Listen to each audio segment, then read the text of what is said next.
scream didn't sound human. It ripped through the corridor like something unholy, sharp, trembling, endless. Two guards flinched. One tightened his grip on his spear. The other took a step back, not out of fear of an enemy, but because they knew exactly what that sound meant. It was the sound of a princess realizing her childhood was over, that her body no longer belonged to her.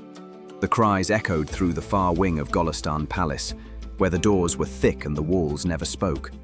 But tonight, nothing could silence what was breaking. Zara, 16, daughter of Asher, no longer just a girl. She was the gift of an alliance, and she knew it. By morning, she'd be married to a man who paid for her with 3 provinces. But what she lost that night could never be bought back. This is not the story they wrote in history books. This is what the Whispers tried to preserve.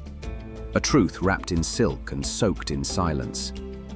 Before we reveal what really happened behind those palace walls and why one scream shattered the illusion of royal power, hit that like button if you've ever questioned what a royal wedding actually meant for the bride. Drop a comment. What would you do if your fate was decided by men who traded daughters like land? Because what comes next isn't a love story. It's a ritual dressed in gold. She looked like a goddess carved from gold.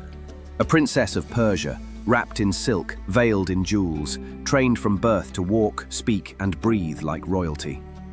But beneath the ceremonial layers was a girl who had never been touched, never been taught what would happen that night.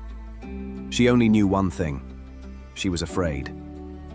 They said it was a night of celebration, a union of dynasties. But to her it felt like a ritual of sacrifice. Behind palace walls, walls that glittered with turquoise and obsidian, her name had already disappeared. She wasn't a daughter anymore, not a child, not a person. She was property. She had been raised in silence. No one told her what a man was. No one explained what he would do. In some cases, brides were kept in women's quarters their entire childhood, never even seeing the face of a male relative. And yet, now, in a single night, she was expected to become a wife. The maids prepared her like an offering. They bathed her in rose water, painted her hands with henna. Some cried. One refused to look her in the eye. None of them dared to speak. In the great chamber, the air was thick with incense and dread. Behind the heavy curtain, a husband waited. Sometimes twice her age, sometimes a stranger, sometimes worse. In certain courts, an elder of the palace would observe the consummation. Yes, witness it, to ensure the girl had been untouched. And if there was no blood on the sheet, it wasn't just shame, it was punishment. The princess knew this. They all knew it. That's why some of them broke before the night even began. There are whispered stories of girls fainting at the chamber door, of others who tried to harm themselves just to be sent away. One chronicle speaks of a young bride who locked herself in the privy and bit her own tongue until it bled, just to avoid speaking the marriage oath. None of this was recorded in the official history books, but the whispers survived, passed down by maids, midwives, and mothers who knew the truth.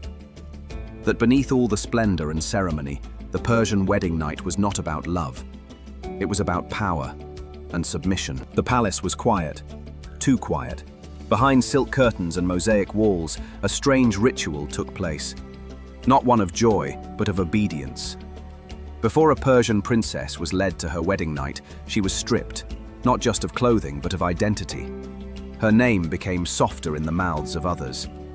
Her laughter, once free in the gardens, was now confined to whispered replies. Even her footsteps were muffled by thick carpets and careful instruction. The harem women dressed her like a doll. Layers of gold, veils of crimson, henna stains hiding trembling fingers. But no one explained what awaited her. No mother sat beside her to soothe her nerves. No sister whispered. No sister whispered warnings. The silence was part of the tradition. A silence woven not from ignorance, but from fear. The princess knew only what the air told her, that the room ahead was not hers, that her body no longer belonged to her, that the man behind the curtain would not ask permission. And still the rituals continued. She was bathed in rose water, perfumed with saffron and musk, draped in garments that were never meant to last the night. Every step she took felt rehearsed for someone else's memory, not her own. Then came the knock. The eunuchs opened the door. 2 guards waited in the corridor, and behind them a shadow. The man she was told to call husband. Older, unsmiling, powerful. He didn't speak, just nodded. And suddenly the chamber wasn't quiet anymore. The silence shattered, not with screams but with stillness. A kind of stillness that lives in places where pain is expected, endured, and then forgotten. When morning came, she didn't cry. She folded her garments, washed away the scent, and joined the other women for tea, as if nothing had happened. Because in the palace, survival meant pretending, and princesses were trained to endure everything except honesty. The first night was not a celebration, it was a test. Before the royal bride could even breathe the air of her new home, she was taken, quietly, efficiently, into a private chamber. Not the bridal suite, not the throne room, but a dim, cold room lined with waiting women. She wasn't alone. 3 other girls stood trembling beside her, all dressed in crimson silk. They didn't speak. They didn't need to. Their eyes told the same story. They were here for the same reason. In front of them stood an older woman, her face marked with years of silence and obedience. In her hands, a silver tray, gleaming with tiny needles. It wasn't blood they wanted, it was proof. Proof that the princess was pure. Proof that the empire wasn't about to crown a woman who had been touched by any man before the Shah. And so, as tradition demanded, they tested her. Each needle dipped in oil, each puncture controlled, each wince observed. There was no doctor, no mercy, only ritual. This wasn't about health, it was about reputation. And when it was done, when the older woman finally nodded in approval, the silence was still not broken. The girls were taken away, one by one. Later that night, the Shah did not come. Instead, a servant delivered a white cloth to the chamber. Clean, empty. The meaning was clear. The next day, the whispers began. Among eunuchs, between concubines, behind veils, she failed. But what had failed wasn't her body. It was the ritual. A test passed, but a man unimpressed. And in the palace of gold and glass, that meant everything. She had no voice in the matter. Once the date was set, her fate was sealed. The palace servants brought her to the royal bathhouse, silent, focused, unfeeling. Her skin was scrubbed raw with fragrant sand, her hair soaked in rose oil until it clung to her like silk. She was wrapped in thin, white linens, perfumed with jasmine, and left to wait. Not for a groom, for an order. At sunset, the door opened. A eunuch, face stern, robe dark, entered without a word. He extended a hand. She followed. The walk to the royal chamber felt endless. Each step echoed like a warning. Behind thick carved doors, a chamber unlike any she had ever seen awaited her.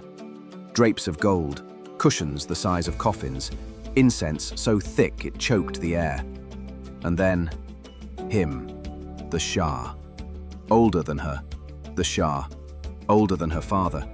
Draped in emerald robes, his beard dyed red with henna, his eyes fixed on her like prey. He said nothing at first, just studied her. Then the order came. Undress. No poetry, no ceremony, no veil of romance. She froze. One of the chamber women stepped forward and began to remove her robe, carefully, as if unwrapping a gift meant for someone else. The girl's breath trembled. No one looked her in the eyes. What happened next would never appear in any history scroll. But the next morning, the linens were burned. Her feet were blistered, and her voice gone. The palace never acknowledged what occurred that night. It didn't need to. She was no longer a girl, nor a princess. She was now a wife, a possession. And the worst part? It wasn't the pain. It was the silence that followed. Not a single person asked if she was all right. Because in this court, pain wasn't a crime. It was protocol. After her wedding night, she was never seen in the garden again. Once, she used to walk among the fig trees with her handmaidens, laughing softly, asking about foreign lands. Now, she barely left her chamber. The palace called it adjustment, but everyone knew the truth. She had changed. Her voice, once shy but warm, had vanished. She spoke only when spoken to, and even then barely. Her letters home stopped, her books untouched. Even her cats, once allowed to sleep at the foot of her bed, were removed. Cleanliness, the eunuchs said. But it wasn't about cleanliness. It was about control. She was moved to a private wing of the harem, deeper than most. The windows were smaller there, the servants quieter, the walls thicker. What had once been a royal bride was now something else, a ghost in silk, hidden behind golden latticework. Sometimes at night, a muffled cry could be heard, one long, aching sound that echoed off the marble. No one ever spoke of it. No one ever investigated. One scribe wrote, "She became a lesson for the others. What happens when a woman resists too much, or feels too deeply?" Years later, when a foreign ambassador asked to meet the queen consort, he was told she was indisposed. She remained indisposed for the rest of her life. No children, no portraits, no legacy, just silence. And yet, among the harem women, her story lived on, not in defiance, but in whispers. A warning passed from one girl to the next. Don't ask too many questions, and never cry where anyone can hear you.